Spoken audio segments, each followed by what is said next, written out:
मोहनपुर गांव में एक बहुत बड़ा जंगल था।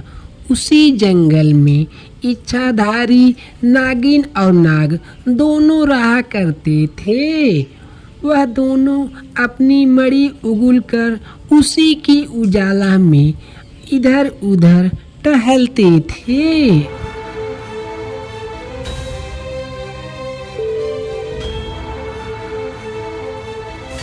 नाग नागिन को इतना तो विश्वास था कि उस जंगल में उसे कुछ नहीं होने वाला है।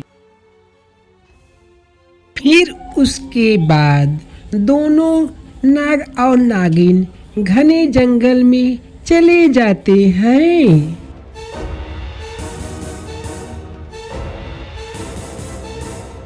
उसी घने जंगल के बगल में एक रामू नाम का मछुआरा रहा करता था। वह सुबह उठता था और मछली मारने के लिए निकल लेता है।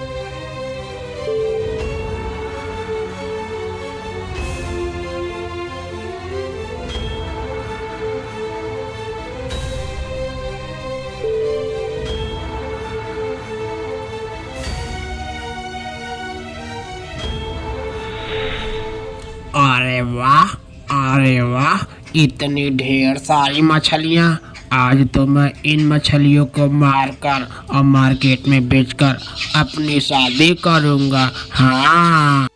इतना कहने के बाद वह मच्छी मारने लगता है।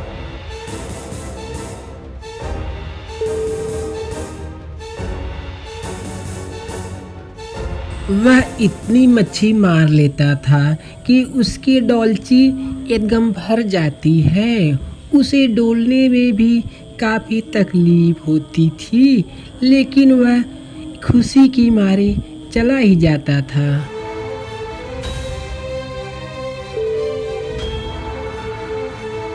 अरे वाह, आज तो मज़ा ही आ गया है। अब तो मैं इतनी मछली बेचकर पूरे साल बैठकर खाऊंगा। हाँ है। तभी उसी जंगल के बगल में एक छोटा सा जंगल था और उसी जंगल में एक तांत्रिक रहा करता था जो कई साल से इच्छाधारी नागिन की तलाश में इधर उधर भटकता रहता था। मैं इतने सालों से इस जंगल में रहता हूँ और मुझे कोई नागमणि नहीं दिखाई दी। मुझे आज सपना आया था।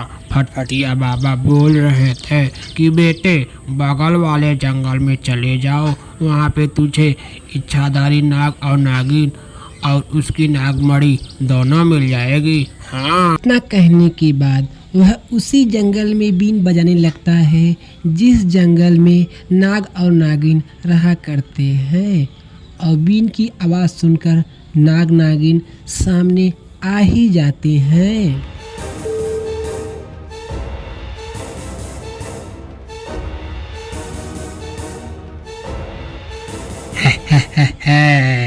अब मुझे अमीर होने से कोई नहीं रोक सकता।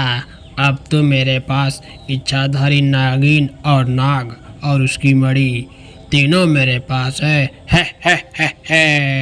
मछुआरा वहाँ पे आ जाता है और वह नाग नागिन को देखकर उसे दया आ जाती है। देखो तांत्रिक वाले बाबा, तुम यहाँ से फौरन चले जाओ, वरना जैसे मैं मच्छियाँ भूज कर खाता हूँ वैसे तुझे भी भूज कर खा जाऊँगा। हाँ, यहाँ से चले जाओ बाबा, मैं आखिरी बार वार्निंग दे रहा हूँ, चले जाओ यहाँ से। इतना सुनने के बाद तांत्रिक वहाँ से डरकर भाग जाता है और इच्छाधारी नाग और नागिन ये सब देखकर खुश होकर मछुआरे को आशीर्वाद देता है कि आज के बाद वह कभी मच्छी नहीं मारेगा और बहुत अमीर आदमी बन जाएगा। उसके बाद नाग और नागिन खुशी खुशी रहने लगते हैं।